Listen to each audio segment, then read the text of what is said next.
Queridos hermanos, hermanas, amigos y amigas del Padre Juan Reyes, Fabián Beltrán y de su canal El Centinela de la Verdad, de nuevo estoy con ustedes con un poco de antídoto para contrarrestar el veneno protestante. Hoy voy a refutar a un hermano testigo de Jehová, pero antes de hacerlo me gustaría que conozcan un poquito el fundamento de estos hermanos. ¿Quiénes son y cuál es su doctrina? No está de más decirle que los testigos de Jehová pues son una organización que empieza con Charles Russell. Por ahí, por el año 1931, se funda prácticamente, aunque los antecedentes vienen de 1881 por ahí, pero en el año 1931 se funda prácticamente ya de una manera como lo tenemos hoy a los testigos de Jehová. Su sede está en Nueva York, en los Estados Unidos. Vamos entonces a ver cuál es específicamente su doctrina. Los testigos de Jehová pues declaran basar sus creencias en la Sagrada Escritura, en la Biblia, pero es en su Biblia, porque ellos modificaron tanto la Biblia que ya no es la Biblia, es su Biblia. Y le llamamos así porque, claro, son muchos libros, pero es su Biblia. Jehová, su Dios, es omnisciente, pero no es omnipresente. Jesús es hijo de Dios, pero no es Dios. Ellos lo identifican más con San Miguel o el arcángel Miguel.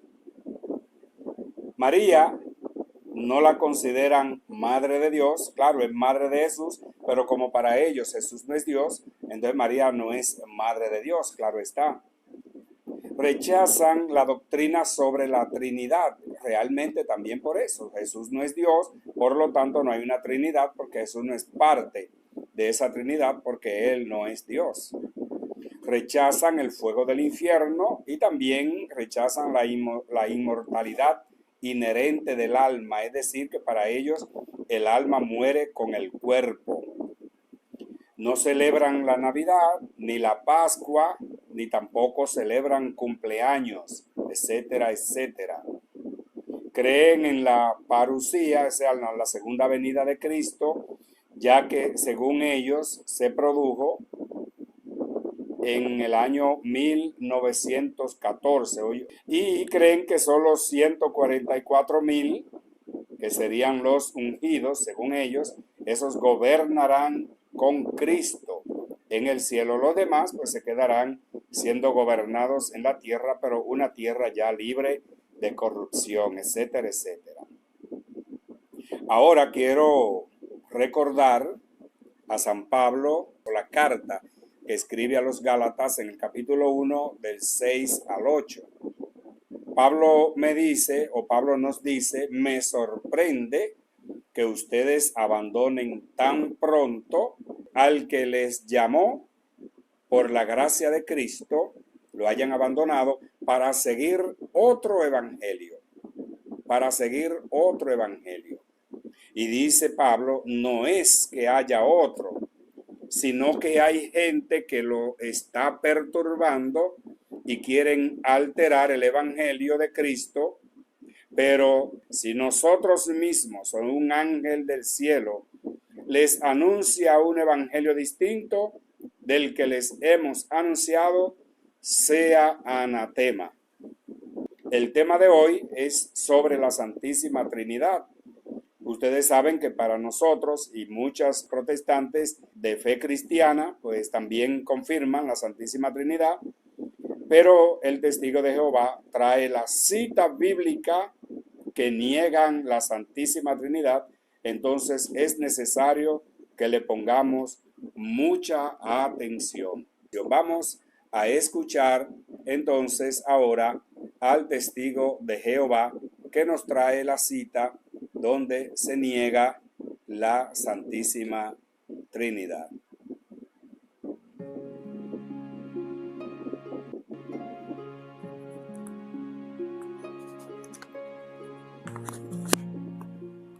Si usted me ayuda a sumar 1 más 1 más 1, ¿el resultado le da 1?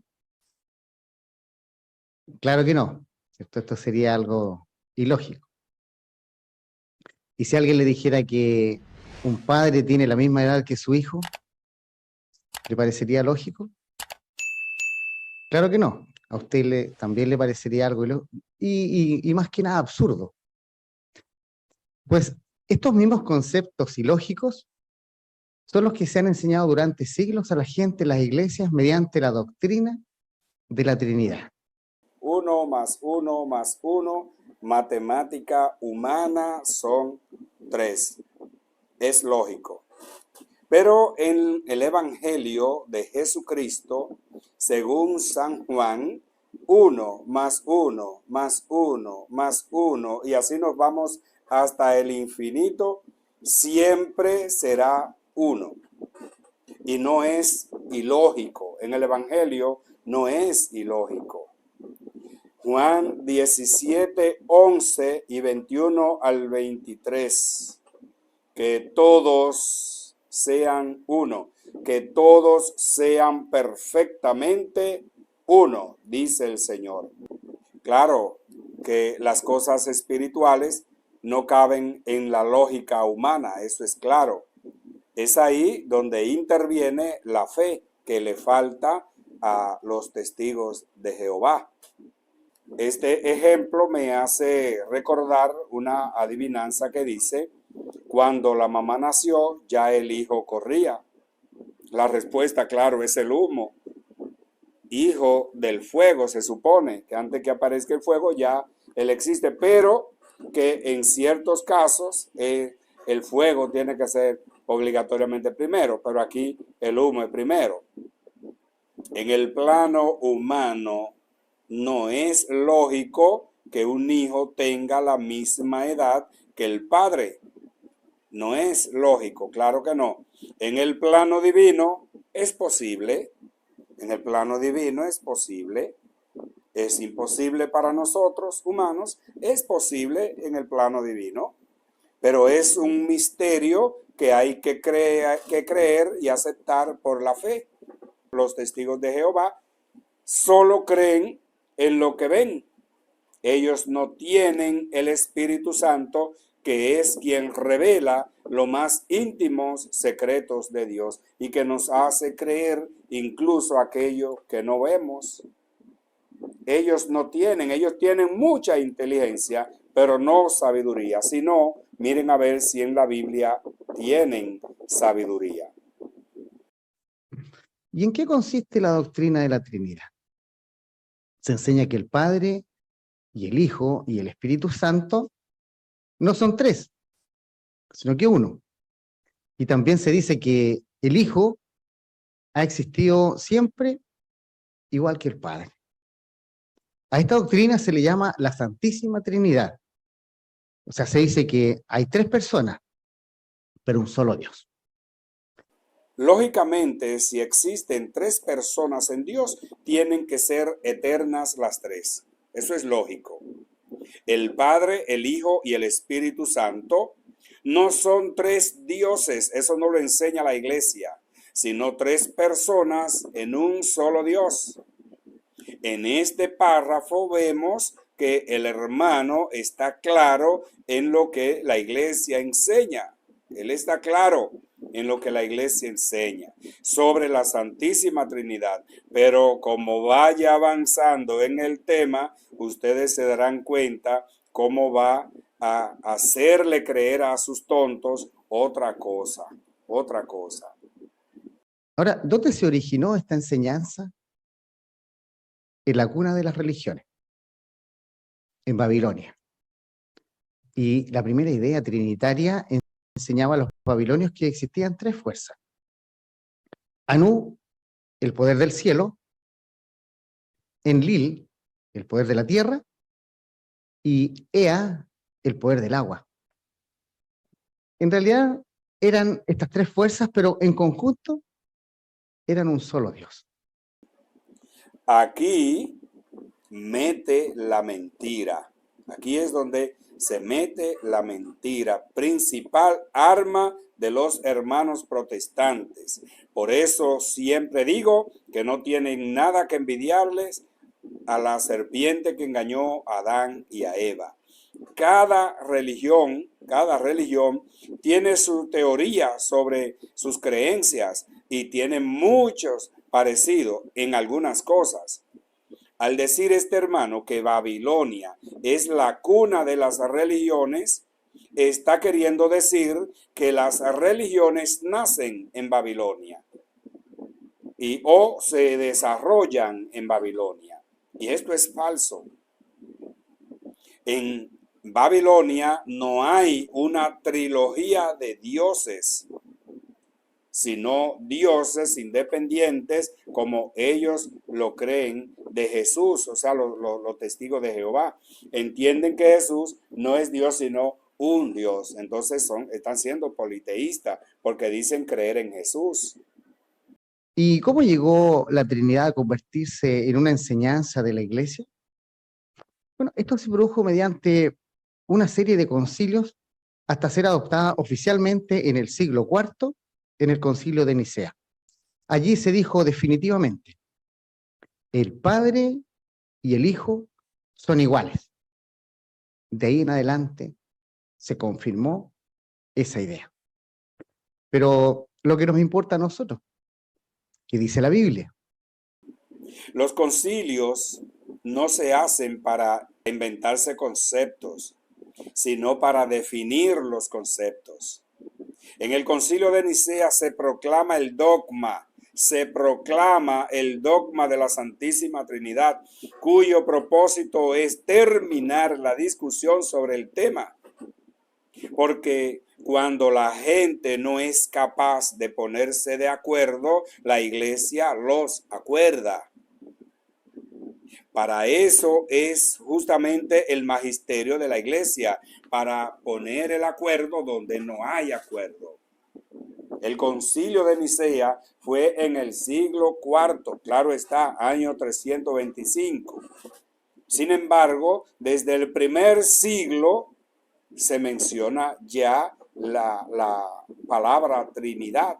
Desde el primer siglo de la historia. ¿En cuál siglo fue el concilio de Nicea? En el siglo IV, pero desde el primer siglo ya se menciona la palabra Trinidad y te voy a dar los datos.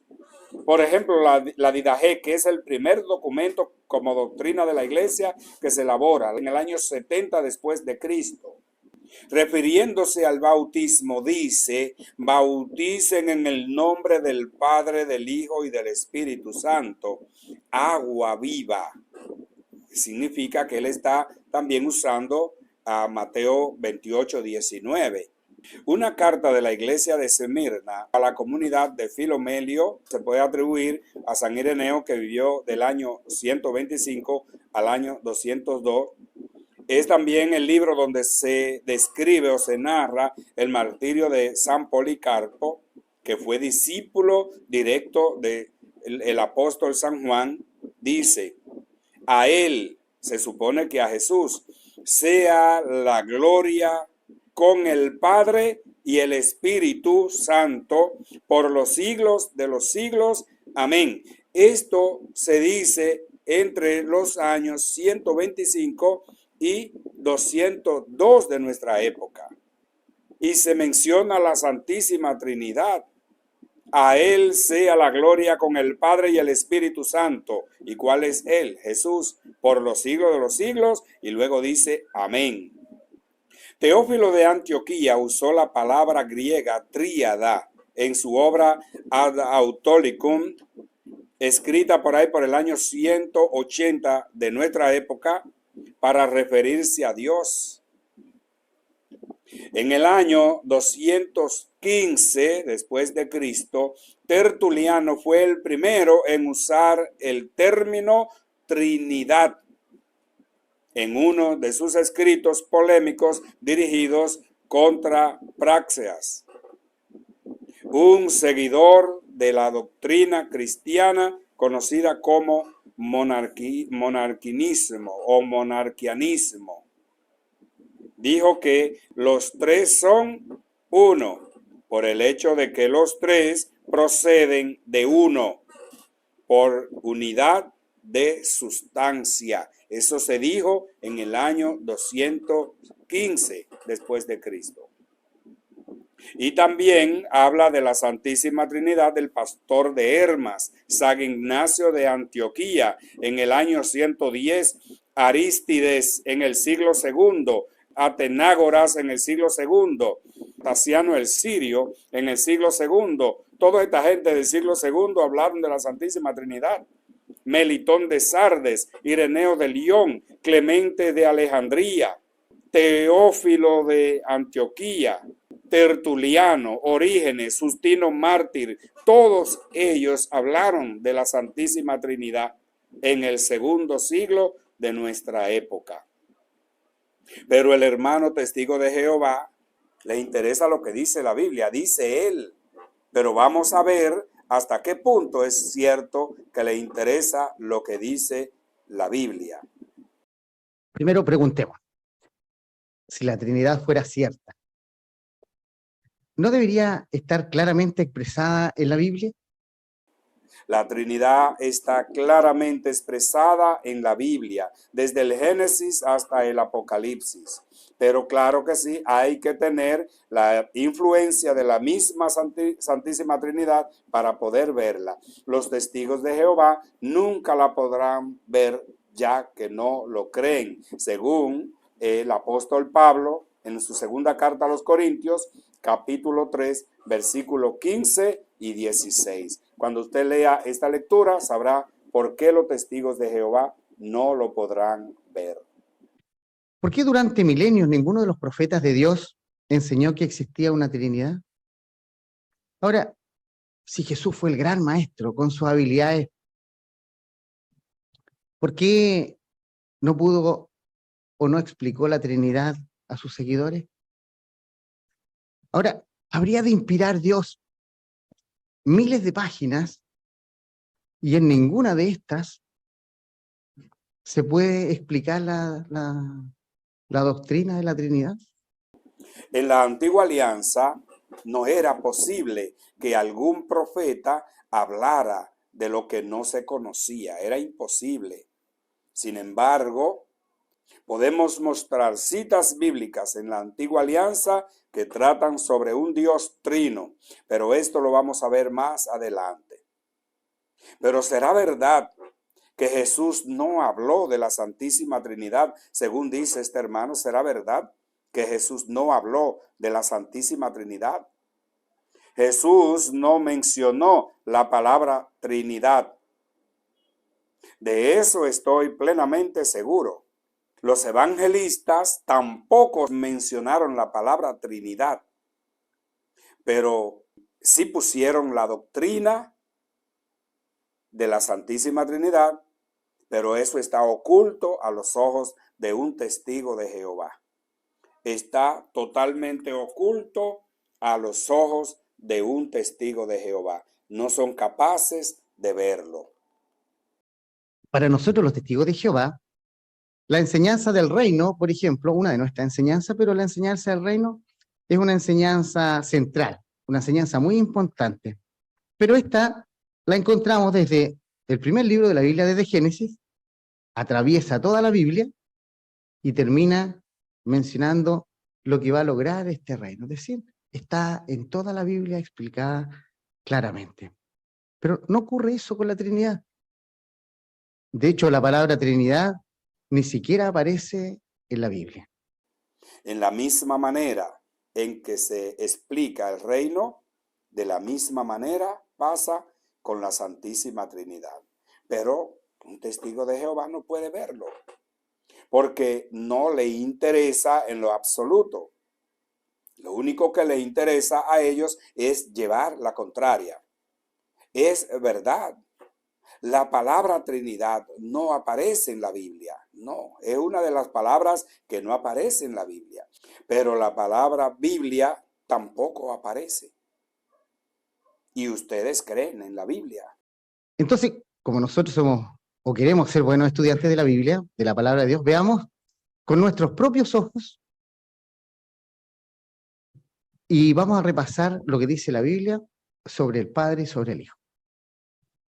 Y la primera vez que aparece la palabra Dios en la Biblia, ¿sabe usted dónde es?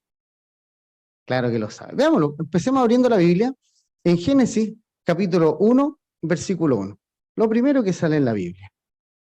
Dice, en el principio, Dios creó los cielos y la tierra. Los buenos estudiantes de la Biblia, veamos cómo la interpretan. Los buenos estudiantes de la Biblia, veamos cómo la interpretan. Génesis 1:1. En el principio creó Dios el cielo y la tierra. La palabra Dios incluye la Santísima Trinidad. La Biblia dice, Dios creó. Y es interesante porque esta es la primera explicación que dan los trinitarios para apoyar su teoría. Porque en el idioma hebreo original, esta palabra Dios se debiera escribir dioses. Es decir, en el idioma original se leería así. En el principio, dioses creó. Pero, ¿por qué aparece así en el hebreo original? Bueno, porque el idioma hebreo utiliza el plural majestático. Herramienta del idioma hebreo que, a diferencia de nuestro plural, porque nuestro plural lo ocupamos para decir cantidad, pero en el plural majestático denota grandeza, importancia, excelencia. Es decir, cuando algo es muy importante, en el idioma hebreo se coloca en plural. Entonces, el hecho de que esté acá, en el hebreo original en plural, denota excelencia, majestad de Jehová. No está hablando de múltiples dioses. De hecho, el verbo que después sigue, de Dios, supongamos que diga dioses, pero por excelencia, ¿qué dice después? El verbo dice, creó.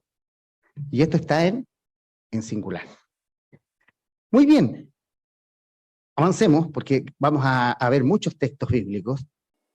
En cuanto a lo de Dios, o dioses, como este hermano replica, como hay tantas sectas cristianas que creen en la Trinidad, le daré el beneficio de la duda.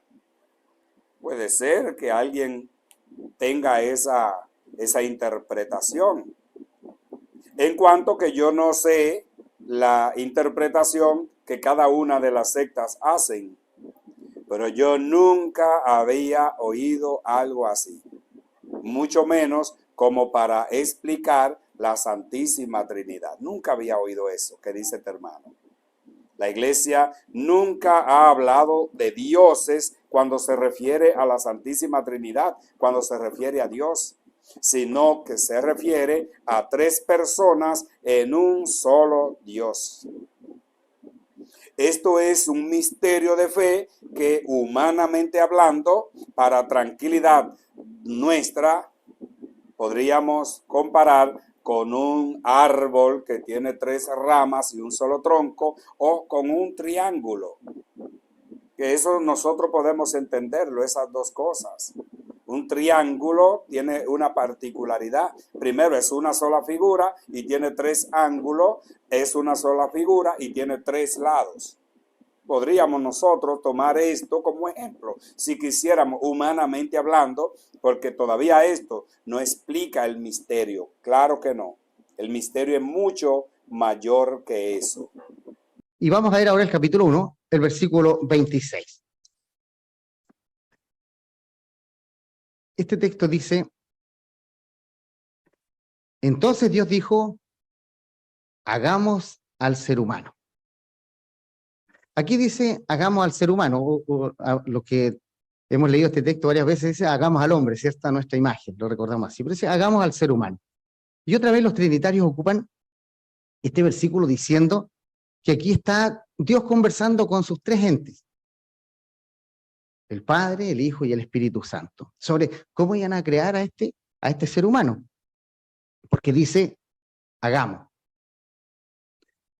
Pero en realidad, si uno leyera este versículo sin estar contaminado con una creencia errónea, lo entendería de una forma más sencilla.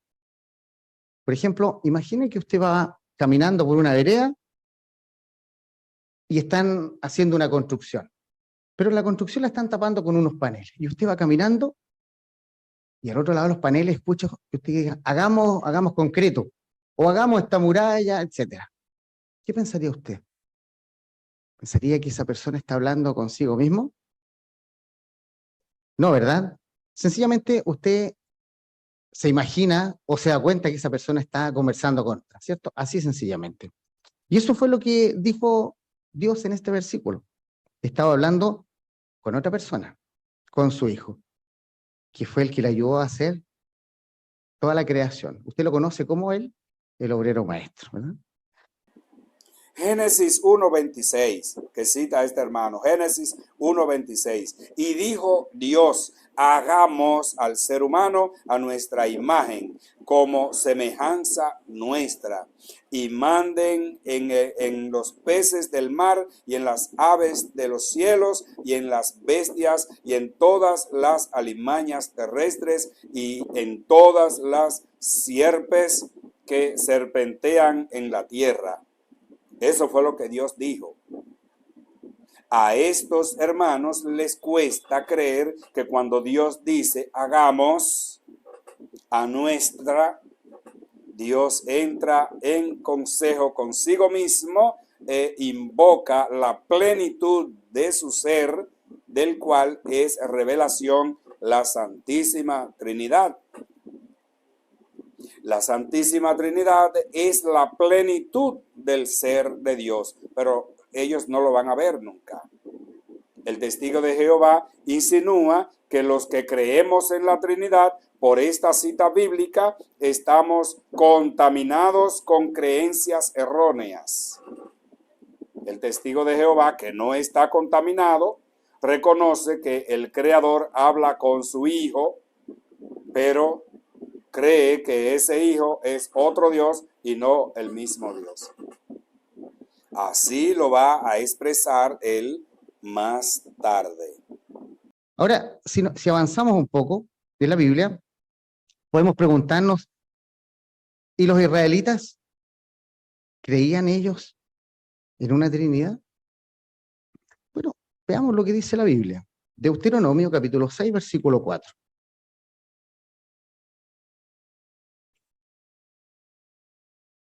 Deuteronomio, capítulo 6, versículo 4. Dice, escucha, oh Israel, Jehová nuestro Dios es un solo Jehová. Bueno, este texto es bastante claro, ¿cierto? Los israelitas adoraban a un solo Dios, Jehová, no a una Trinidad. Y eso realmente se diferenciaba del entorno que tenían ellos, de los pueblos vecinos, como los egipcios, quienes tenían una gran cantidad de dioses. De hecho, en la historia se les nombra a los israelitas como el primer país monoteísta, ¿cierto? Que tenían un solo Dios. Deuteronomio 6:4. Escucha, Israel, Yahvé nuestro Dios es único Yahvé. Claro, ellos dicen Jehová, nosotros decimos Yahvé. El texto es claro, pero el testigo de Jehová no sabe el contenido. Claro, él sabe que es claro, pero no sabe el contenido. Eso es lo que predica y enseña la iglesia. Dios es el único Dios. Pero se dan cuenta cómo ahora trata de hacerles creer que los que creemos en la Santísima Trinidad creemos en tres dioses. Ya se lo había advertido antes. Él sabe que no es así, pero quiere confundir a sus tontos con mentiras. Se equivoca a propósito, en cierto modo. Es una facultad del ser humano, que es el único ser capaz de equivocarse a propósito.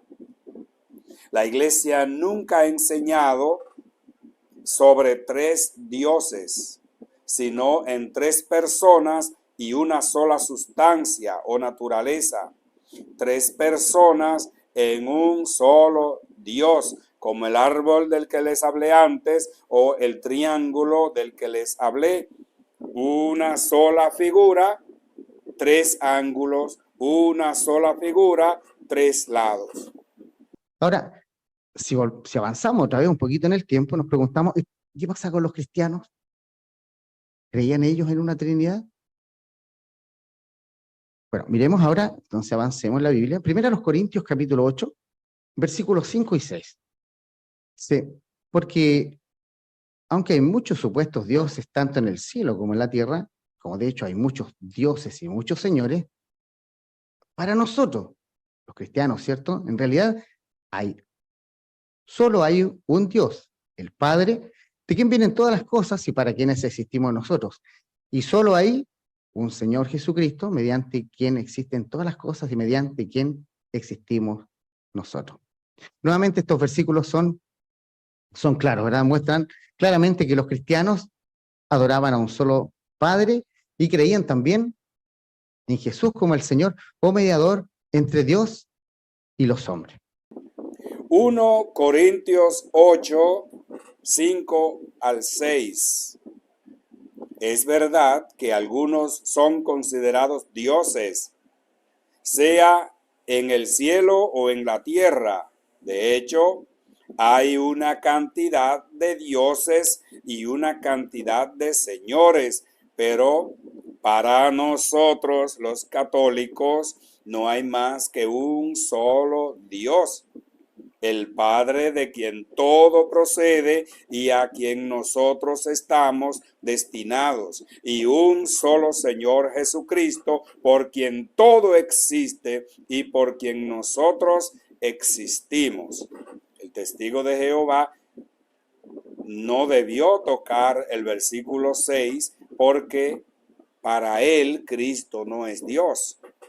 Pablo está diciendo en pocas palabras lo que dice el libro de los Proverbios en el capítulo 8, versículo 29 al 31. Se lo dejo de tarea. El apóstol San Juan en el capítulo 1, versículo 3, él mismo en Colosenses 1, 16 y en Apocalipsis 4, 11. Pablo habla de un solo Dios Padre del que vienen todas las cosas, Dios creador, y de un solo Señor Jesucristo, mediante quien existen todas las cosas y mediante quien existimos nosotros. No está hablando de otra cosa, lo decimos nosotros también en nuestro credo, que nosotros tenemos un credo, un símbolo de fe, y ahí también lo decimos. Muy bien, tenemos como ideas de lo que pasó en la antigüedad, pero ¿no les parece a ustedes que sería una buena manera de responder si Jesús y Dios son iguales, preguntándole a él mismo? La Iglesia enseña que las tres divinas personas son un solo Dios, porque cada una de ellas es idéntica a la plenitud de la única e indivisible naturaleza divina. Pero me parece fantástico que le preguntemos esto a Cristo, si el Hijo y el Padre son iguales. Sería bueno. A mí me gusta y yo sé que a ustedes les gusta la idea también de que esto se lo preguntemos a Él. Vamos a ver qué dice Cristo, si Él y el Padre son iguales o si son diferentes. Entonces, sería interesante qué pregunta le pudiera hacer usted a Jesús para decir qué diferencia había. Bueno, analicemos expresiones que Jesús dijo y que muestran claramente quién es Él. Por ejemplo, ¿recuerdan ustedes cuando estaba Jesús con sus discípulos y ellos estaban interesados en el futuro y le preguntaron cuándo era el fin del mundo o el fin de la hora señalada? ¿Qué respondió Jesús? Bueno, vean usted mismo aquí en Mateo capítulo 24, versículo 36. Dice, ahora bien, el día y la hora no lo sabe nadie, ni los ángeles de los cielos, ni el Hijo, solo el Padre.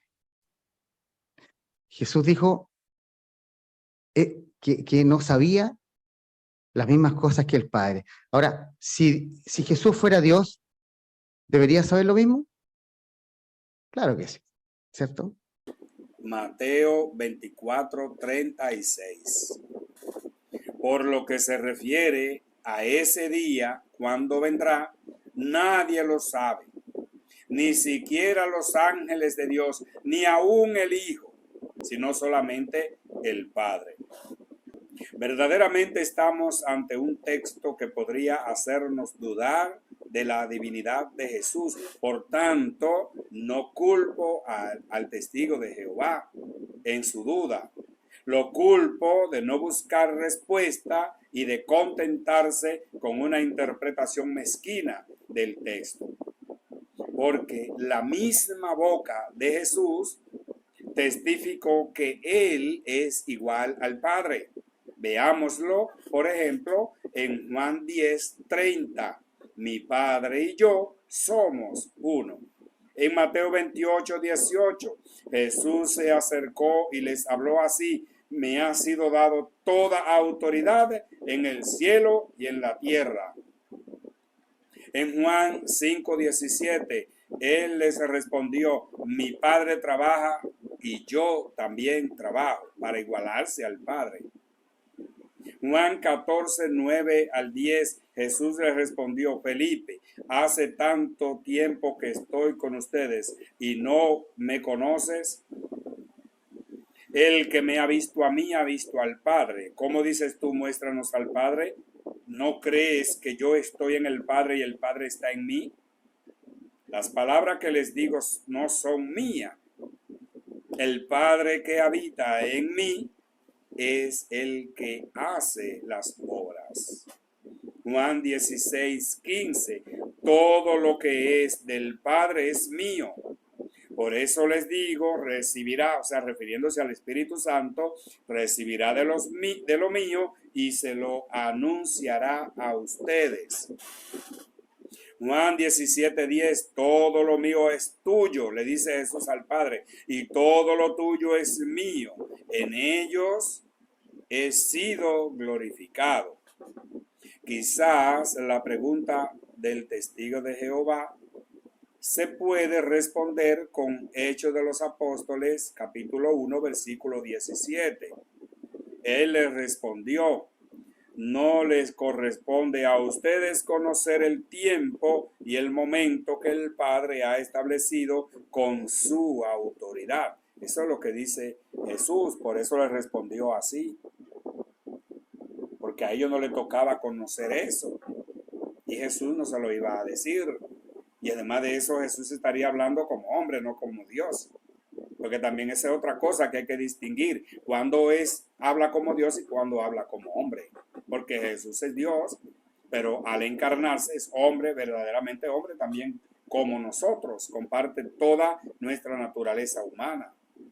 En otra ocasión, cuando Jesús le preguntó a los apóstoles, estaban ahí diciendo muchas cosas de él, y Jesús le dice, pero ¿y ustedes quién dicen que soy? ¿Qué respondió Jesús? Bueno, Mateo 16:16. Y dice, Simón Pedro le contestó, tú eres el Cristo, el Hijo del Dios vivo. ¿Cómo encontró entonces Jesús la respuesta que le dio Jesús? ¿Se enojó? ¿Lo corrigió? No, porque si seguimos leyendo, dice, ¿qué le dijo Jesús? Lo felicitó, le dijo, dichoso eres tú, ¿cierto? Dichoso de ti. Entonces lo felicitó por la respuesta que le dio. Mateo 16:16. Pedro contestó, tú eres el Mesías, el Hijo de Dios vivo. Tú eres el Mesías, el Hijo del Dios vivo. Seamos sinceros, si Jesús es el Hijo de Dios, ¿qué es Jesús? ¿No será que si es Hijo de Dios, entonces también es Dios? Mesías lo que significa es enviado. No dice Mesías para diferenciarse de Dios. Y Jesús mismo dice que ha sido enviado por el Padre. O sea que no hay problema con eso. En otra ocasión también estaba Jesús y unas personas encontraban que era muy bonito lo que hablaba y dijeron, oh, que eres buen maestro. ¿Qué le dijo Jesús? Bueno, veámoslo aquí en Marcos, capítulo 10, versículo 18. Jesús le dijo, ¿por qué me llamas bueno? Nadie es bueno excepto uno solo. O sea, yo no soy bueno. ¿Qué le dijo? Solo uno, que es Dios. Marcos 10, 18. Jesús le dijo, ¿por qué me llamas bueno? Nadie es bueno, sino solo Dios. Hay dos cosas aquí que se pueden negar de Jesús. Según este texto, hay dos cosas que se pueden negar de Jesús. Si no sabemos leer, claro, el Evangelio, el texto, porque son dos cosas que el texto en realidad no dice. Jesús no es bueno. ¿Por qué me llamas bueno? Es lo que dice Jesús en el Evangelio. Jesús en este caso, en el caso del testigo de Jehová, estaría corrigiendo al joven, queriéndole decir que él no era bueno, estaba corrigiéndolo. Eso es falso, Jesús no está diciendo que él no es bueno con eso. Jesús no es Dios, nadie es bueno sino solo Dios. Entonces Jesús no es Dios. Marcos 10, 18 no está diciendo que Jesús no sea bueno, ni tampoco está diciendo que no sea Dios. En lo que Jesús corrige al joven es que, siendo él judío, se atreve a llamarle a otro judío maestro bueno, en cuanto que para los judíos solo Dios es bueno. ¿No será entonces que el joven rico vio en Jesús algo más que un hombre y por eso lo llama maestro bueno? Y no es que Jesús le reprocha, sino que más bien se admira de que le haya dado esta distinción, dirigiéndose a él no como a un hombre, sino como lo que realmente es Dios. Ahora, otra situación. Cuando el diablo lo tentó, ¿qué le dijo Jesús? Veámoslo aquí en Mateo capítulo 4, versículo 10. Dice, Jesús entonces le contestó, vete, Satanás, porque está escrito, adora a Jehová tu Dios y sírvele solo a él. Le dijo, adórame a mí, ¿verdad? Adora a Jehová tu Dios. Mateo 4:10. Jesús le dijo, aléjate, Satanás, porque dices la Escritura, adorarás al Señor tu Dios y a Él solo servirás. Estas no son palabras de Jesús, sino más bien una aplicación de Deuteronomio 6:13.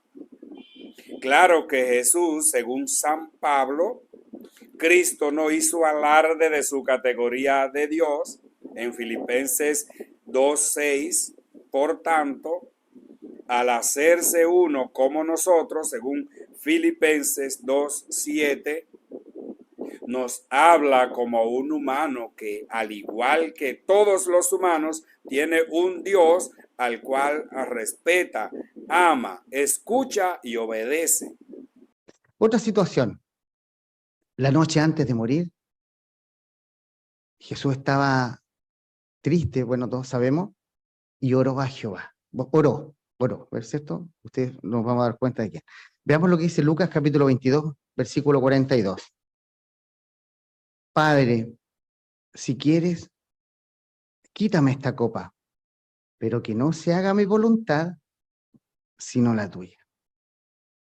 Si lo pensamos bien, Jesús hablaba con alguien distinto a él, alguien que podía concederle lo que él pedía. Pero yo le pregunto, ¿necesitará orar Dios? Bueno, la respuesta, ¿cierto?, es obvia.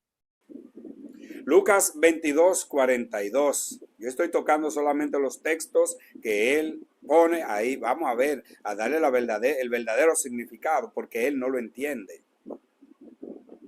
Lucas 22:42.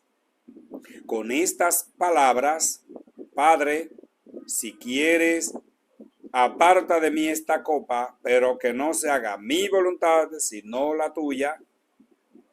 El Padre que está en el cielo y el Hijo que está en la tierra, hecho hombre, que está padeciendo, siente y habla como hombre, porque está padeciendo como hombre, no como Dios. No olvidemos a Juan 1:14, la palabra se hizo carne. Al hacerse hombre, asume en todo nuestra condición humana, según dice Hebreos 4:15. No es la divinidad, sino la humanidad de Jesús la que siente horror por lo que tiene que pasar. Es la humanidad de Jesús, no la divinidad. Imagínense un condenado a muerte que sabe que es en 10 años que lo van a matar.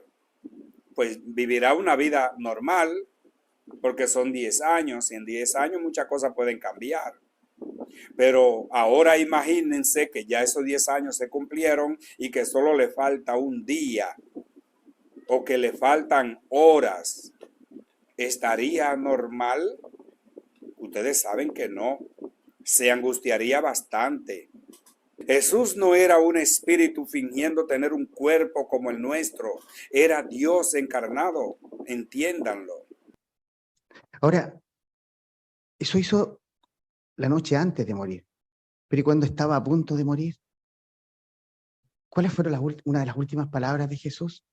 Mire, veámoslo aquí en Mateo capítulo 27, versículo 46. Jesús gritó con fuerza, Dios mío,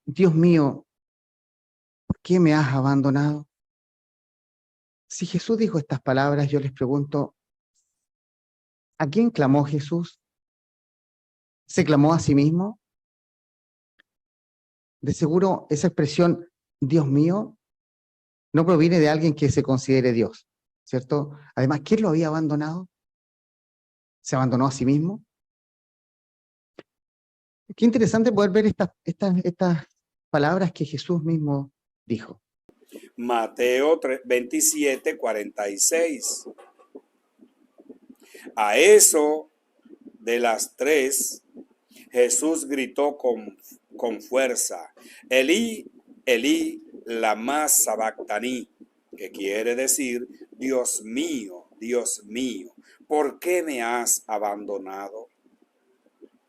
Todo lo que dije anteriormente se aplica también para este pasaje bíblico. Aquí Jesús solo está citando el verso 2 del Salmo 21 o 22, de acuerdo a la versión bíblica que usted tenga. Les pregunto, ¿saben cuánto sufre un solo hombre en la tierra por sus pecados? Jesús carga sobre sus hombros los pecados del mundo entero y tiene que sufrir en la carne justo. Por eso se hace carne, para sufrir en la carne. Su divinidad permitió que su naturaleza humana fuera sumergida en el abismo del sufrimiento, según Isaías 53:10. Pero ahora veamos otros textos aclaratorios sobre este tema que estamos hablando. ¿Son iguales el Padre y el Hijo? Mire, veamos Hebreos capítulo 5, versículo 8. Aunque Él era su Hijo, aprendió lo que es la obediencia por las cosas que sufrió. ¿Podemos imaginarnos que Dios tenga que aprender algo? No, pero el texto dice que Jesús sí aprendió cosas, porque no sabía lo que Dios sabía. De hecho, tuvo que aprender algo que Dios nunca va a tener que aprender, que es la obediencia, porque Dios nunca tiene que ser obediente a nadie. Hebreos 5:8. Aunque era hijo, aprendió en su pasión lo que es obedecer. Es decir, aprendió sufriendo a obedecer. Dios lo sabe todo. Amor del Padre, obediencia del Hijo. Aunque era hijo, esto significa lo que ya dijo el apóstol San Pablo en Filipenses 2:6. Aprendió a obedecer. El hijo aprende del Padre la obediencia. Por eso las palabras de Lucas 22:42. Querido hermano, toda la pasión de Cristo es un acto de obediencia al Padre. Para eso Él vino, para eso se encarnó, para pasar todo esto por la humanidad. Eso le tocaba a usted y me tocaba a mí. Pero Él pagó el rescate para que ni lo pasara usted ni lo pasara yo. Pero Él lo vivió como humano, no como divino. Revelación capítulo 1, versículo 1. Dice, una revelación de Jesucristo que Dios le dio. Y esto es bastante sencillo de entender. Jesús es distinto a Dios porque Dios le regaló, le entregó algo a Jesús. Y así claramente se demuestra que son completamente distintos.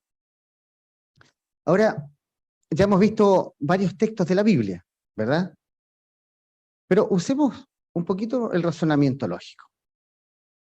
Y en esto hay preguntas que uno se pudiera aprender para cuando alguien que cree en la Trinidad y nos dice que debemos creer en la Trinidad, ¿por qué lo consideramos súper ilógico?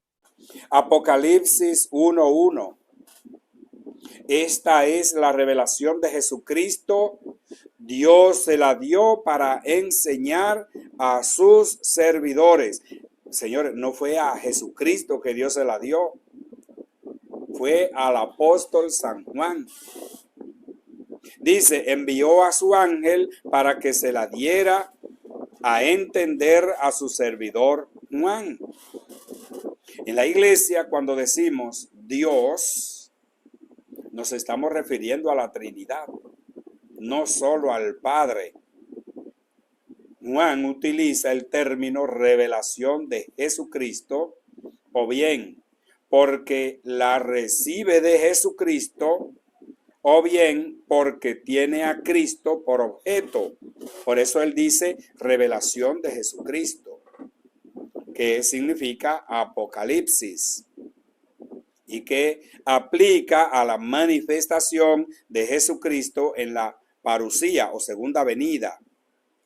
No es a Jesús a quien se le da la revelación, sino a Juan. Pero sí, Jesús, hijo del Padre, como hombre, recibe lo que el Padre le da. Juan 17:6, 12 y 22. Claro que sí, como lo haría cualquier hijo. Este concepto, esta teoría, esta idea. Bueno, nosotros también le podemos hacer algunas preguntas. Y por ejemplo, esta pregunta es muy entretenida. Mire, que los trinitarios no la pueden responder. Por ejemplo, ¿tuvo fe Jesús? Y no la pueden responder, porque, por ejemplo, si dicen que Jesús tuvo fe, se estarían contradiciendo, porque ¿qué es lo que es fe? Fe es creer en algo que uno no ha visto. Y Dios no puede tener fe porque Dios lo ve todo. Ahora, de lo contrario, si ellos dicen que Jesús no tuvo fe, entonces, ¿por qué en Hebreos capítulo 12 se considera a Jesús como uno de los primeros ejemplos de tener fe? ¿Tuvo fe Jesús? La pregunta del protestante, ¿tuvo fe Jesús? Dice el hermano que esa pregunta no la puede responder quien cree en la Trinidad de Dios, porque es una pregunta trampa, como la que le hicieron a Jesús en Mateo 22:17. O sea, cuando se refería al impuesto al César, una pregunta trampa. Como quiera que conteste, cae en el gancho. Pero él contestó sin caer en el gancho. Quizá yo pueda también contestar sin caer en el gancho. La cosa para mí es sencilla. Miren que también tengo una interpretación mezquina. Es más, no interpretación, sino una forma de ver mezquinamente, porque soy humano también. Según Hebreos 11:1, la fe es la certeza de lo que se espera y la convicción de lo que no se ve. No hay problema en que Jesús haya tenido fe. Según el testigo de Jehová, si Jesús tiene fe, entonces es diferente a Dios. No es Dios. Yo le preguntaría a él y a cuantos creen como él, ¿a qué Jesús te refiere? ¿Al Jesús de Juan 1:1 o al de Juan 17:5? Ese Jesús no debía tener fe, pues es Dios. Si te refiere al Dios hecho hombre, es una cualidad del ser humano tener fe. Tener fe es creer. Marcos 11:24. Crean que ya lo recibieron, dice Jesús. Cuando Jesús le dice al centurión, vuelve a tu casa, que se cumpla lo que has creído, Mateo 8:13, Jesús sabe que va ya a suceder. Jesús sabe que ya sucedió. Hebreo 12:2, fijos los ojos en Jesús, que organiza esta carrera de la fe y la premia al final. Él escogió la cruz en vez de la felicidad que se le ofrecía.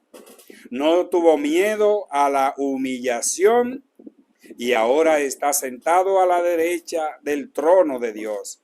Si el testigo de Jehová se refiere a ese versículo, ahí no dice que Jesús haya tenido fe, sino que Él es el autor y consumador de la fe, no de la suya, sino de la nuestra. Jesús no necesita la fe, de ahí su autoridad. Esta es una opinión mía, o sea, Él no necesita la fe, pero como humano, entre nosotros, pues Él tiene fe. Bueno, no hay problema en que la tenga. Eso no le quita el ser Dios, porque es Dios, hombre.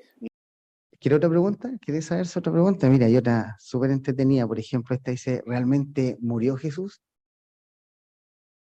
Bueno, si ellos dicen que sí, que murió, bueno, podemos mostrar a Habacuc, capítulo 1, versículo 12. Mira. Oh Jehová, ¿no existes desde siempre? Oh Dios mío, mi santo, tú no mueres. Se muestra que Dios no puede morir. Es algo obvio, ¿cierto? Por lo demás. En cambio, si dicen que sí, que Jesús murió, entonces estarían negando el rescate, porque la muerte de Jesús, ¿cierto?, fue fundamental, esencial para validar el rescate.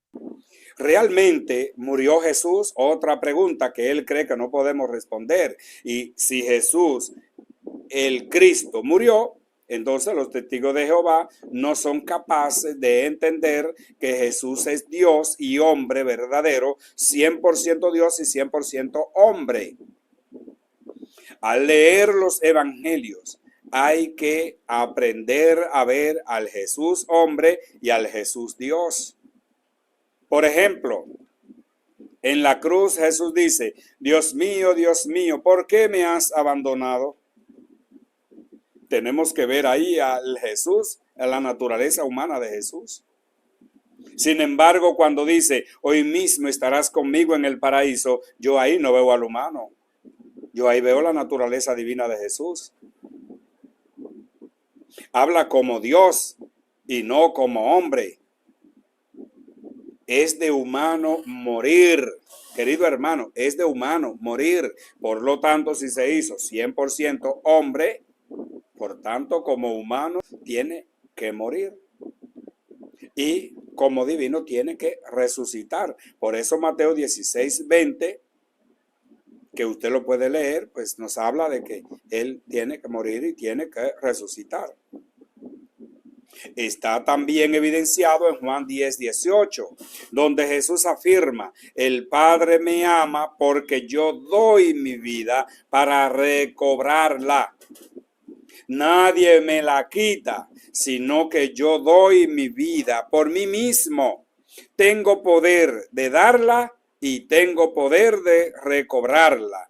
Este es el mandato que he recibido de mi Padre. Como una persona, como un Dios encarnado, tiene que dirigirse al Padre como su Padre.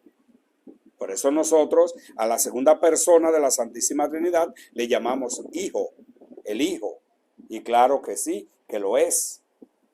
Por lo visto, la Biblia no apoya la Trinidad. Tajantemente decimos que no es apoyada por la Biblia. Pero, ¿qué hay de aquellos textos que supuestamente validan la Trinidad? Bueno, lo primero que hay que decir es que la Biblia no se contradice. Por lo tanto, si hubiera algún texto que pareciera avalar la enseñanza de la Trinidad, y que quizás este texto, no está entendiéndose bien, se interpreta mal, o también se saca de contexto. Tomando en cuenta la mala interpretación de este hermano, que este hermano da a los pasajes bíblicos que usa, tendría que decir que no, o sea, a lo que él preguntó. Tendría que decir que no, que la Biblia no respalda la Santísima Trinidad, según la mala interpretación que él da a esos pasajes bíblicos.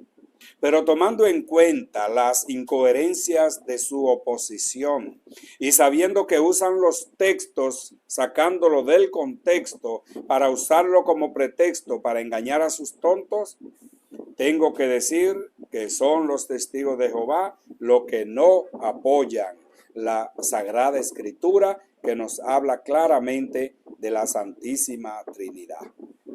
Veamos algunos de estos textos que un trinitario seguro se los va a mostrar a usted.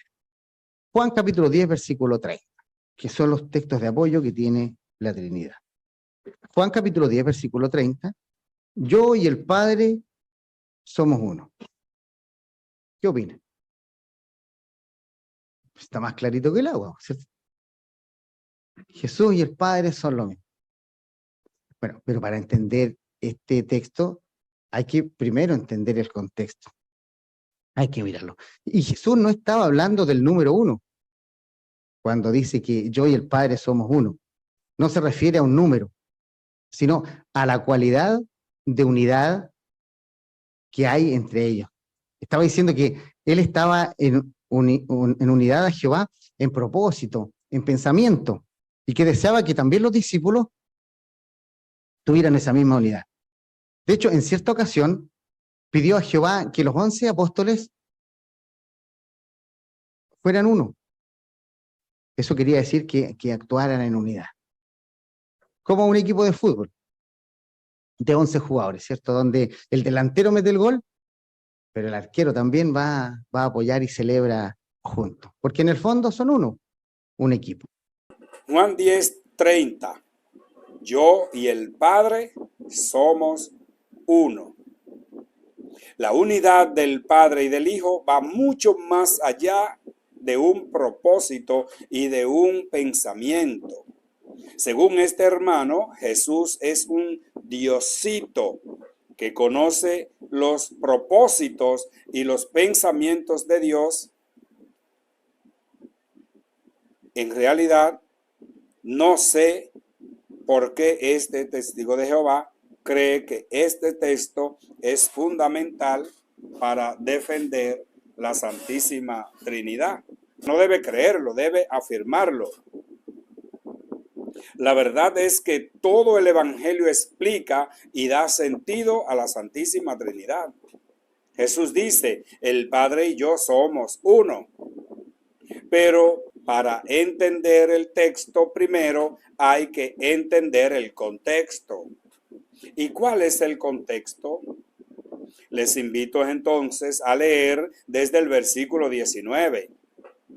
Jesús está afirmando su misión mesiánica y su filiación divina. Ese es el contexto real. Primero hay que entender el contexto, dice hermano. Pues lea esos versículos. En los versículos del 1 al 18, Jesús desconcierta a los judíos con el discurso del buen pastor. En el verso 15, Jesús hace una afirmación: el Padre que me conoce, o el Padre me conoce y yo conozco al Padre. Y en el versículo 16, Jesús habla como el Padre. Tengo otras ovejas que no son de este redil. Habla como el Padre. El versículo 17 dice: por eso me ama el Padre, porque yo pongo mi vida para volver a tomarla. Ya lo había dicho antes. Verso 18, nadie me la puede quitar, sino que yo mismo la entrego. Tengo poder para darla y poder para recuperarla. Queridos hermanos, este es el contexto de lo que Jesús dice en Juan 10:30. También lean, si quieren, el versículo 38, y creo mejor que deberían leer el capítulo completo, capítulo 10 entero, para que así lo entiendan mucho mejor. Veamos otro texto que también usan los trinitarios, que es Mateo capítulo 28, versículo 19. Así que vayan y hagan discípulos de gente de todas las naciones. Bautícelos en el nombre del Padre, del Hijo y del Espíritu Santo. Algunos dicen, pero aquí sí está. Aquí sí que se menciona la Trinidad, porque se menciona al Padre, al Hijo y al Espíritu Santo. Pero en realidad este es un argumento muy vago. Claro, porque simplemente se está mencionando 3 elementos. Y en ningún momento se dice que sean uno. Es como si yo dijera que soy amigo de Pedro, Juan y Diego. Eso simplemente quiere decir que soy amigo de 3 personas, ¿cierto? Pero usted entendería que Pedro, Juan y Diego no es uno. Está clara la idea. Mateo 28:19. Vayan pues y hagan que todos los pueblos sean mis discípulos, bautícenlos en el nombre del Padre, del Hijo y del Espíritu Santo. ¿Y qué son el Padre, el Hijo y el Espíritu Santo? ¿Es un argumento vago, según este hermano, Señor testigo de Jehová? Son 3 elementos los que se mencionan, o 3 personas. Son 3 elementos o 3 personas. Señor testigo de Jehová, el Padre, el Hijo y el Espíritu Santo son 3 dioses distintos. O sea, el Padre, el Hijo y el Espíritu Santo son simplemente 3 amigos de Dios. Querido hermano testigo de Jehová, y cualquier persona confundida, decir en el nombre del Padre, del Hijo y del Espíritu Santo significa el nombre de Dios, significa en el nombre de Dios. Porque recuerden que las 3 personas son la plenitud de Dios. Es en Dios en que esas personas son uno. Hágale caso a Juan 1, 5, 7. Primera de Juan 5, 7. Porque 3 son los que dan testimonio en el cielo: el Padre, el Verbo y el Espíritu Santo. Y estos 3 son uno. Si no te lo dijo Mateo, ahora te lo está diciendo Juan. Otro versículo que también causa polémica es Juan 1:1. Mire, vean, por favor. En el principio la palabra existía. Cuando dice la palabra, es Jesús, ¿verdad? En el principio la palabra existía, la palabra estaba con Dios y la palabra era un Dios. Este versículo está dividido en tres, si usted se da cuenta. Y la última parte dice, y la palabra era un Dios. Y no está mal dicho porque Jesús es un Dios, ¿cierto? Por el poder que tiene, lógico. Pero no es el Todopoderoso, el Dios Todopoderoso. El problema está cuando leemos este versículo en otras traducciones, porque la mayoría dice, en la parte final, y la palabra era Dios. Sí, ¿cómo sabemos que Juan, el escritor, no quería decir que Jesús y Dios fueran lo mismo? Que no fuera Jesús el Dios Todopoderoso, a diferencia de Dios Poderoso. Porque la parte B dice, y la palabra estaba con Dios. Y esto es lógico, ¿cierto? Porque quien está con otro no puede ser ese otro, ¿cierto? Si alguien me llama por teléfono y me pregunta, ¿con quién estás? Yo le puedo decir, estoy conmigo, ¿cierto? No es otro término, si estoy solo, pero cuando está, nombra a otra persona. Bueno, Juan dice que la palabra, es decir, el Hijo, estaba con Dios porque son dos personas distintas. Y algo que nos puede ayudar para despejar cualquier duda es lo que dice el versículo 18. Mire, ya que no cerró bueno, que tiene tablet, no cerró, capítulo 1, versículo 18, algo que nos ayuda a ver que no estaba confundido en quien escribió esto, sino que estaba muy claro cuando dice, a Dios ningún ser humano lo ha visto jamás. O sea, nadie ha visto a Dios. En resumen, la Biblia es clara para diferenciar al Padre y al Hijo, ¿cierto? Bueno, en realidad, aunque la mayoría de nosotros tenía claro este asunto antes de venir hoy día a reunión, ¿para qué nos sirve repasar estas verdades? Bueno, sirve para fortalecer nuestra fe, para convencernos aún más de que estamos en la verdad. Juan 1:1. Al principio existía la palabra, y la palabra estaba junto a Dios, y la palabra era Dios. Claro, en la Biblia de los testigos de Jehová, en el libro de los testigos de Jehová, no va a decir y la palabra era Dios, sino un Dios. Veámoslo en las tres partes que dice el testigo de Jehová. Dice, en el principio existía la palabra. Es decir, antes de la creación del mundo, de toda la eternidad, existía la palabra. La palabra estaba junto a Dios, o sea, comparto en este caso lo que dice el hermano. Eran dos, pero no dos dioses, sino dos personas del mismo Dios. La palabra era Dios. En la protestante, en la de ellos, va a decir la palabra era un Dios, pero eso está mal, eso es tergiversar la palabra de Dios. Son iguales los dos. Es el Hijo unigénito del Padre, igual al Padre, consustancial al Padre, coetáneo con el Padre, omnipotente, omnisciente, etc. ¿Escucharon algo raro en este hermano? En vez de decir la palabra era Dios, dijo la palabra era un Dios, y ese Dios en su Biblia está escrito con D minúscula. Luego afirmó, Jesús es un Dios, lo dijo él. No es que él se equivocó para que no vayan a creer. No, es que en su libro, así es que lo dice. Y el único que lo dice así es el libro de los testigos de Jehová. Después ninguna otra Biblia en el mundo.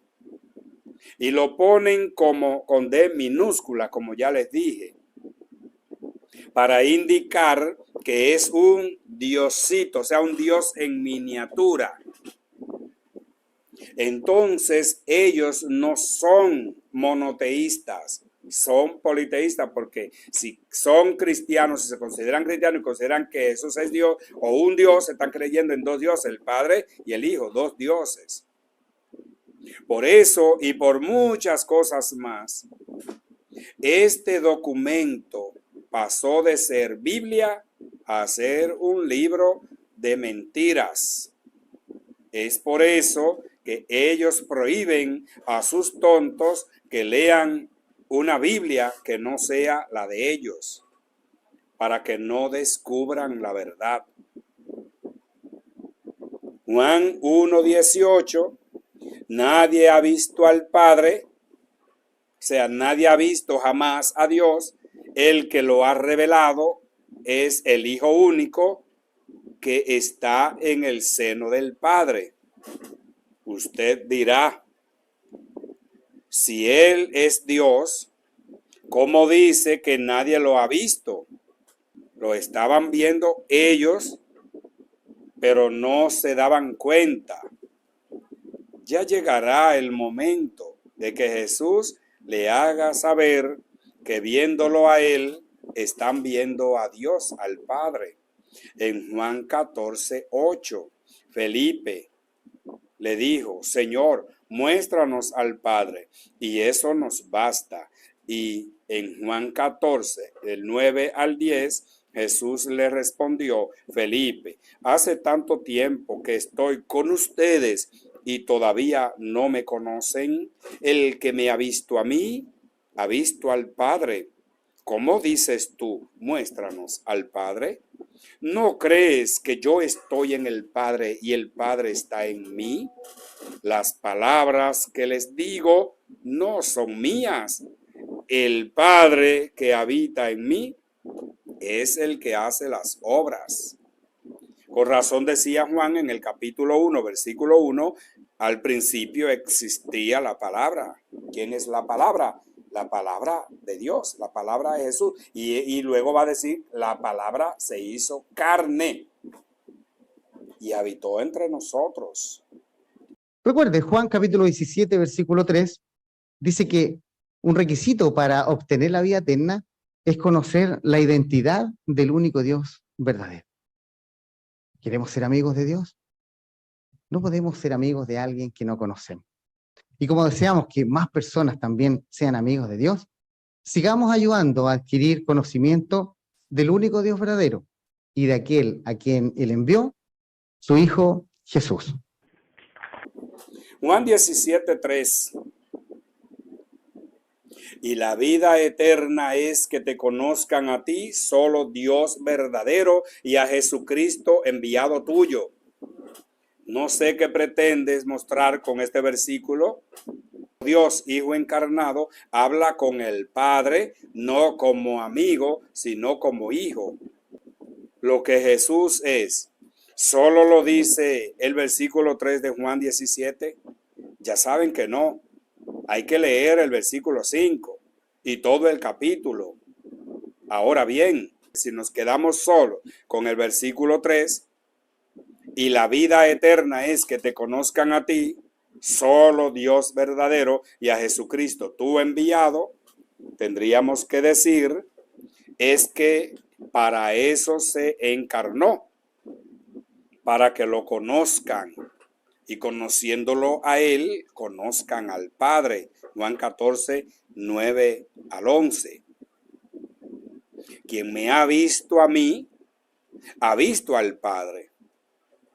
Y tengan vida en su nombre. Sabiduría 15, 3. Porque conocerte a ti es la perfecta justicia, y reconocer tu soberanía es la raíz de la inmortalidad, dijo sabiduría. Pero estos hermanos no tienen sabiduría, claro que no. El reconocimiento del Padre y del Hijo es obra del Espíritu de ambos. El mismo Espíritu que habló por los profetas, según Hebreos 1:1, se vuelve vida divina en el alma de los creyentes, los cuales son partícipes de la naturaleza divina, según 2 de Pedro 1:4. Este versículo tiene su complemento en el versículo 17, donde Jesús hace su petición por nosotros. Santifícalos en la verdad, tu palabra es la verdad. Juan 1:1. El testigo de Jehová dice que como deseamos que más personas también sean amigos de Dios, sigamos ayudando a adquirir conocimiento del único Dios verdadero y de aquel a quien Él envió, su Hijo Jesús. Con este video no pretendo que los que vean tengan el verdadero conocimiento de Jesús, simplemente para que sean sus amigos, sino para que, reconociéndolo como Dios, según Isaías 7:14 y Juan 1:1 y Juan 14:9-11 y Hebreos 1 del 2 al 3, tengan vida en su nombre. Dicen que nadie puede amar lo que no conoce. Por tanto, amamos de acuerdo con lo que conocemos de las personas. Los testigos de Jehová no pueden amar a Jesús como los cristianos, porque los cristianos que existimos desde el siglo I amamos a Jesús como Dios. Ellos que existen desde 1931 y cuyo padre en la fe es Charles Russell o su abuelo, su abuelo sería Martín Lutero, ellos lo aman como Dios con minúscula. Queridos hermanos en Cristo, ayúdenme a difundir esta verdad, esta enseñanza, si la creen correcta. Hay mucha gente diciendo amén y aleluya a las mentiras protestantes. No tienen nada que envidiarle a Eva, que dijo amén a las mentiras de Satanás. O si lo ves, dale por lo menos me gusta para que YouTube se lo envíe a otros. También puede hacer comentarios que me ayuden a mí para hacerlo mejor la próxima vez. Recuerda que no soy un comunicador, periodista, ni un historiador, ni tampoco soy filósofo, ni teólogo, ni apologeta. Solo soy un sacerdote escaso de inteligencia a quien le molesta que los engañen con mentiras. También pueden suscribirse al canal si así les parece. Oremos. Dios Padre de misericordia, en esta ocasión quiero poner en tus manos a los que pretenden llegar al Padre, pero van por caminos erróneos y oscuros. Especialmente te pido por los testigos de Jehová.